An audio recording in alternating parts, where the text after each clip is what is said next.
Welcome, everybody, to the Heal Your Hunger Show. So happy to have you here. It is a great day to be alive, and I have a very short message for you today, really directly for those who are binge eaters. You know, not everybody who listens to this show is a binge eater, and I was a binge eater, and so it's just something it's on my heart to share. So I like talking about things that you may be thinking nobody else has ever experienced, and that's why I am so transparent with my own experience, because I want you to know you're not the only one who's done the crazy things you've done with food. And most importantly, to help you know there's a solution. You absolutely don't have to keep suffering. Okay, on with the show. Now, I'm just going to talk to you straight talk about binge eating, because I was a binge eater, and I was somebody who literally had these very private, very embarrassing, very shameful binges that I didn't want anybody to know about. You know, when you're a binge eater, there's secrecy involved. There's shame involved. There's isolation involved, because I don't know about you, but as a binge eater, I would eat in secret late at night when nobody was home, in the house, in my car, at a movie theater, you know, on an airplane, anywhere where I was anonymous, anywhere where nobody was watching what I was doing.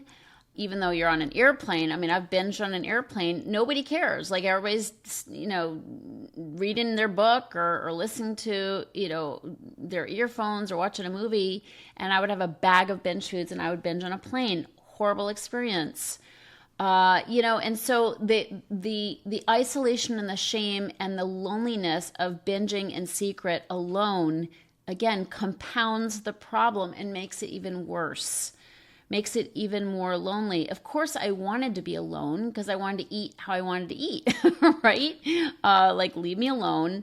Let me eat how I really want to eat. You know, instead of trying to be dainty and just have a bite here or a bite there, or a small bowl of ice cream or a small bowl of cereal or one piece of cake or whatever normal people are doing.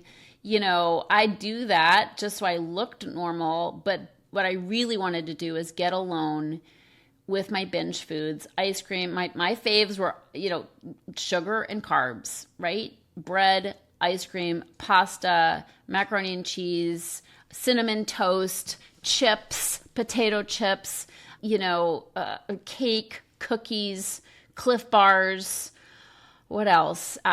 All different kinds of ice cream. It was gross. When I look back, it was pretty gross. But when you're addicted to sugar, that's what it is. Like, that's what it is, you know, and I wouldn't ever intend to eat as much as I wanted to eat, but I did want my salty with my sweet. So I'd have the salty, chippy foods and then the sweet, gooey, gooey, chewy foods. And I would want both for my binges. Now, I didn't start out as a binge eater. I just have to say, I grew into a binge eater. You know, my experience is disordered eating is progressive, and I progressed to the point of binge eating. The first time I ever binged, I think I binged when I was a kid unknowingly. Okay, I would eat too much on the weekends. I would stuff myself on the weekends with donuts and pizza and popcorn. And then I'd get literally sick to my stomach, okay? Now, I think that was connected in part to being around a family that was dysfunctional and being super miserable and just stuffing myself to get through it. Okay. But that was unconscious binging. I didn't realize what I was doing. And I had a weak stomach back then. But my first conscious binge, my sister taught me. So she and I went down to Friendly's Ice Cream. I grew up in Concord, Mass. And there's a Friendly's, which is kind of like a Denny's, or it's an ice cream shop, right? They have sandwiches and fries and all that, but hamburgers. But it's, you know, lots of ice cream. So we went down and we both ordered, she taught me this, we ordered a pint of orange sherbet. I think we both got orange sherbet. We had a pint. They'd pack it. They'd make it right on the spot. We each got a spoon. Again, this is the first time I've ever done this back then. I was in 4th grade. And we both sat on the curb and ate a pint of orange sherbet ice cream. And so I think I shared this on a masterclass recently, and somebody wrote in the chat, like, you couldn't have done better in your choice.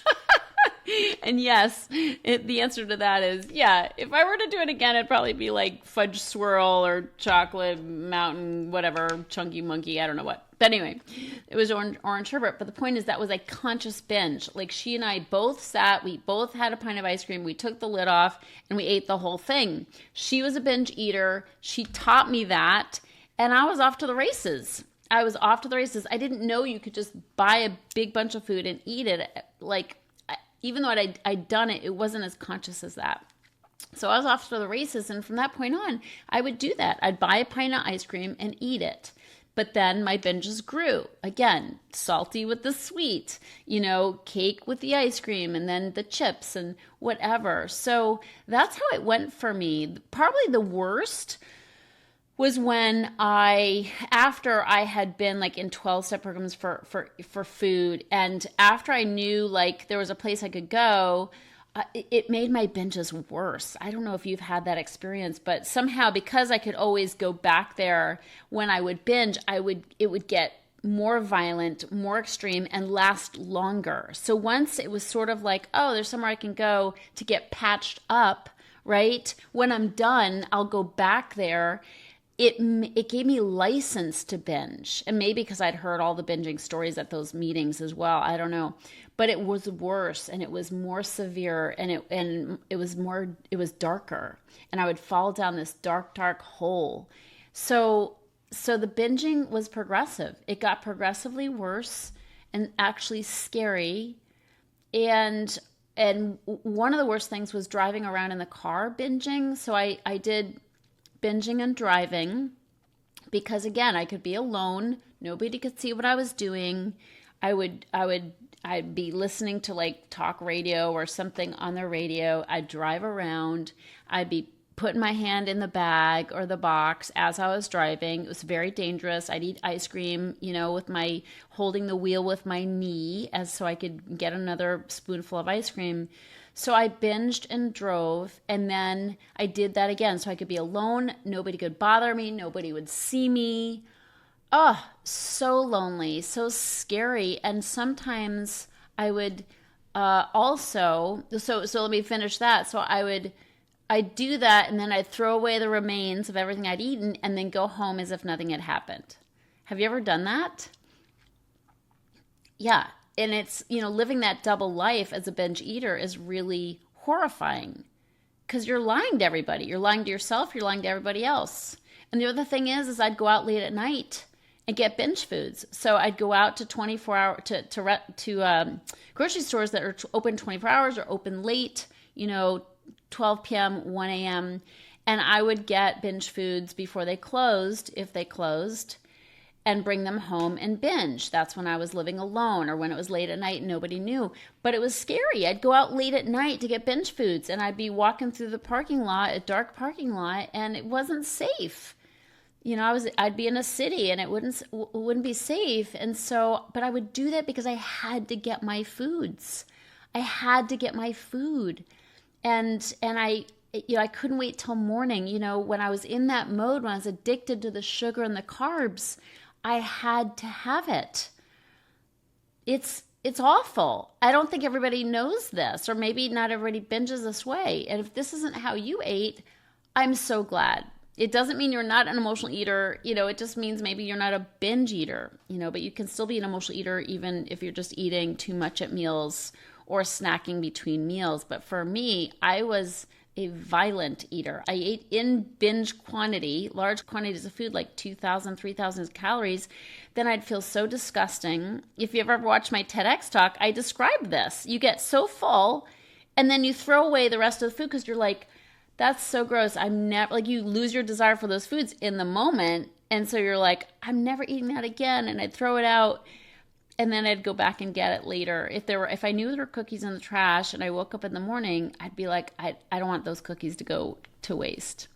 So that's how it was for me. And I share that because, especially at my TEDx talk, so many people comment and they're like, oh my God, I've done that.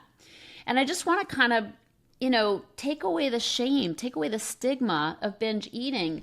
Not that it's not horrifying still, but you're not the only one who's done it. I've done it. I've lived it. I know the hell of it. And you think you're going to stop the next day, and you don't. Maybe you don't eat breakfast and lunch because you're like trying to make up for the calories you packed away the night before, but then by dinner, you're hungry again. And then you're craving the things you ate. Like I would eat things maybe for my first time. I'd try out new things at the store and then I'd want more of that the next night. And I'd do it again. And it just turned into this nightmare of binge eating. So if you have that experience, I just want to share you're not alone. This is like gazillions of people across the land are doing this. And it's horrifying. It's an addictive habit. And again, you're likely not going to stop on your own. And you're likely not going to stop without, a process, without a program to help you stop. And you might have stopped for a long period of time and then started up again. I did that too. And you think you're done. You're like, I'm done. I'm never doing that again. And then you do. You get another bump in the road, another, point of stress in your life, and you're doing it again. So I've been there. I've done it. There is a way out. You're probably not going to figure it out on your own. That's what Heal Your Hunger is about. And I'm just here to say, I don't eat like that anymore by the grace of God. I've made changes in my life. I do things on a daily basis that enable me to live in freedom. That's what I teach my clients. And I'm just here to say, you can come out of the darkness. You don't have to live like that anymore, but you're going to have to, make some changes. And I'm here to help if you want help. But hopefully this alone will give you some encouragement and hope that there's a way out. If I've overcome this, friends, you can too. I promise you. And I'm happy to show you how and take you by the hand and guide you on a path of freedom. That's what my clients are experiencing. That's what you deserve to experience. Life is waiting for you. Being obsessed with food and weight is no way to live. Anyway, that's my story. I love you so much. I'll see you on the next show. If you're ready to get off the dieting roller coaster ride and finally make peace with food and with your body, talk to a Heal Your Hunger mentor about what steps you need to take based on your own history with food and weight. Go to healyourhunger.com and register for an emotional eating breakthrough session and see how fast you can experience real change. It's a complimentary evaluation, but there are limited spots available. So go to healyourhunger.com and register to speak with a mentor today.